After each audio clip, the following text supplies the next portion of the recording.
Is Coach Ime Udoka the best coach in basketball? Do you feel like on a nightly basis you guys are surprising other teams with how good you are?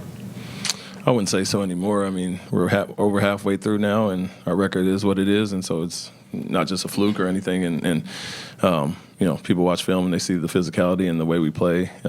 It's a little different from the rest of the league, and so maybe that catches people off guard, initially. But I wouldn't say we're sneaking up on anybody anymore. At this point in the season. Was that the most hype that you've seen your players at the final buzzer? Yeah, probably because obviously it's a game-winning shot or close to it, and so obviously big for our men. But the way we battled back, we had a chance to fold. Going down 12 early when they went to zone and kind of raced that pretty quickly and got back in it. So more so than anything, I think just the fact that we battled back and playing against some of the top teams, it gives us obviously some confidence. But to see a last shot going like that is big for our men and obviously the team. Now, as y'all can see, against all odds, with the machine working against them. Stephen A's point about what Ime did, we know his name.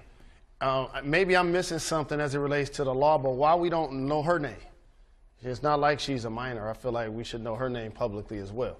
But with that being said, I respectfully disagree with the legend Michael Wilbon. This is why. I feel like he deserves the opportunity to work again. And if he's going to work again, I agree with based on that, and if the Nets, who he's familiar with, I'm Jalen Rose, and I would like to apologize for a comment I made earlier on NBA Countdown. I question why a woman's name who had an alleged affair with Celtics head coach Ime Udoka was not made public. After an internal investigation, and it was discovered that she was a subordinate to the head coach, I now understand fully why her name should not be released to the public. Now back to our NBA. Coach Ime Udoka is back atop the basketball world. He has led the Houston Rockets to the number 2 seed out west. With my Boston Celtics, we hadn't been back to the NBA Finals in a decade when Coach Udoka showed up after Coach Brad Stevens, who is, one of the best in the business, right? The only reason he stepped down is because he's more of an X's and O's type of guy. And he knew Coach Udoka can connect with this group. Coach Udoka showed up, changed the entire culture, took JT and JB's games to a different level, back to the NBA Finals for the first time in a decade. And as y'all know, Coach Udoka found himself in some hot water. In my opinion, I disagreed with Coach Udoka getting fired. And, he got suspended and, indefinitely and never returned. But basically, he got fired. And then I completely disagreed. I felt like that was a situation that should have been handled behind closed doors. Stephen A., with all due respect, this is not about pointing the finger.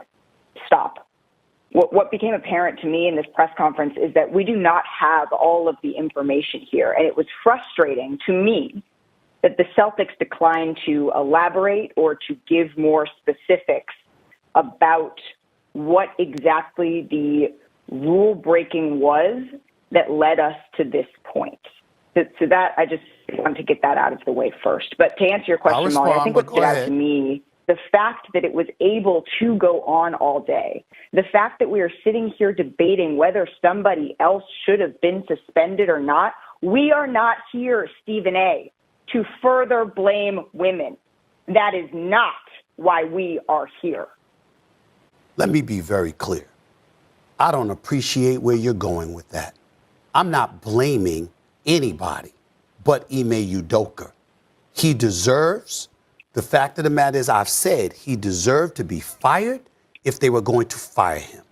If you're not going to fire him, then don't fire him. My issue is all of this being publicized.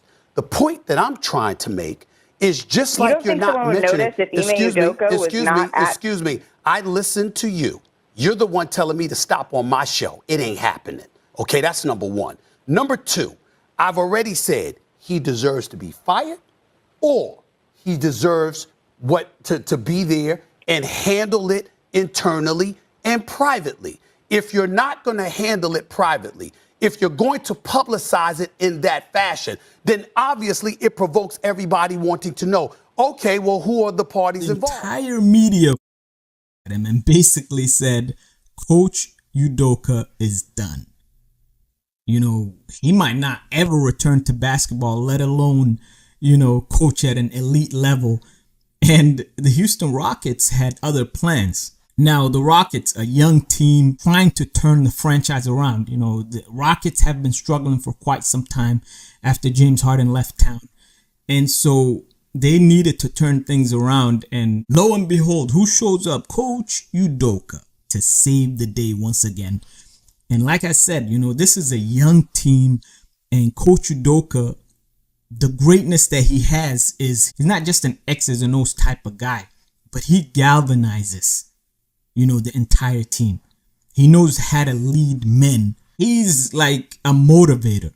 I wouldn't say so anymore. I mean, we're over halfway through now, and our record is what it is, and so it's not just a fluke or anything. And you know, people watch film and they see the physicality and the way we play. It's a little different from the rest of the league, and so maybe that catches people off guard, you know, initially. But I wouldn't say we're sneaking up on anybody anymore. You know, at this point in the season. That's the greatest tool he has. And that's what we saw in Boston in 2022. And we're seeing it right now with the Rockets. You know, that fierceness they're playing with. You know, you're talking about Jalen Green taking his game to a whole new level.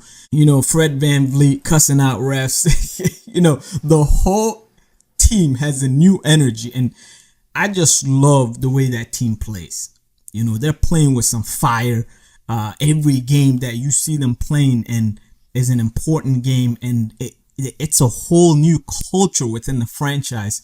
And again, that all leads back to Coach Ime Udoka. Just as a reminder, Coach Udoka is a disciple of Greg Popovich, one of the greatest coaches of all time. He spent years under his tutelage, and so this should not surprise anyone. You know, he has a lot of experience under his belt. And like I said, the greatest tool he has as a coach is a motivator. He's a motivator. He walks into that locker room and everyone gives their best. Number 2 out west. And in no time, they're going to be competing for an NBA championship. And yeah, I believe Coach Udoka is the best coach in basketball. And I'm glad, you know, he got through that situation. I felt like, you know, he kind of got blackballed in that situation, and you know it was BS in my opinion.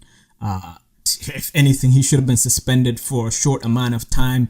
Let all of that be behind closed doors, and he should have been back coaching. You know, but also, you know, just to add to it, my Celtics won the NBA championship last season, and Coach Mazzulla was under Coach Udoka.